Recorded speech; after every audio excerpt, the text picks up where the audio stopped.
Hello everyone, it's me Joydeep. Welcome back another new video. গতকাল গেছিলাম একটু কালুরঘাট, ভাবছিলাম একটু রিভার ভিউতে যাবো। এখানে এত পরিমাণে ভাড়া চাচ্ছে নৌকাতে বা ট্রলারে যাওয়ার জন্য, আর ইচ্ছা করতেছে না। কি করার আর, কত সময় এখানে নদীর পাড়ে দাঁড়িয়ে হাওয়া বাতাস খাচ্ছিলাম। এরপরে মাথায় একটা বুদ্ধি আসলো যে আমরা গাড়ি করে যাই, তাহলে একটু ভাড়াটা কম লাগবে। এরপরে আমরা কি করব, রওনা দিলাম একটা গাড়ি এখান থেকে রিজার্ভ করে। দেখতে পাচ্ছেন যে আঁকা বাঁকা রাস্তা, মানে খুব সুন্দর একটা গ্রামের পরিবেশ এখানে আমি উপলব্ধি করতে পেরেছি। গ্রামের যে পরিবেশটা সেটা থেকে আমি বঞ্চিত, তাই এই রাস্তাটা আমার মনে হচ্ছে একটা গ্রামীণ একটা রাস্তা, যেটা তো দেখতে পাচ্ছেন আঁকা বাঁকা রোড।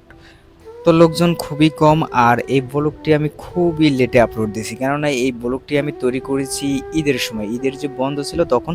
তারপরে আমরা চলে আসলাম রিভার ভিউতে। তো এখানে রিভার ভিউতে এসে বেশি একটা লোকজন নেই, কেননা ছুটিতে সবাই বাড়ি চলে গেছে।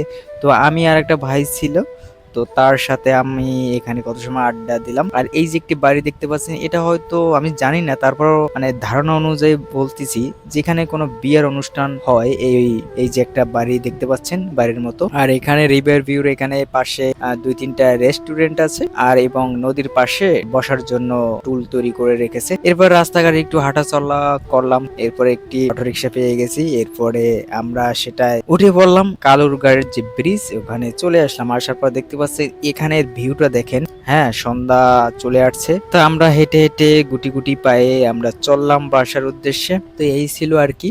তো ভালোই ছিল দিনটা।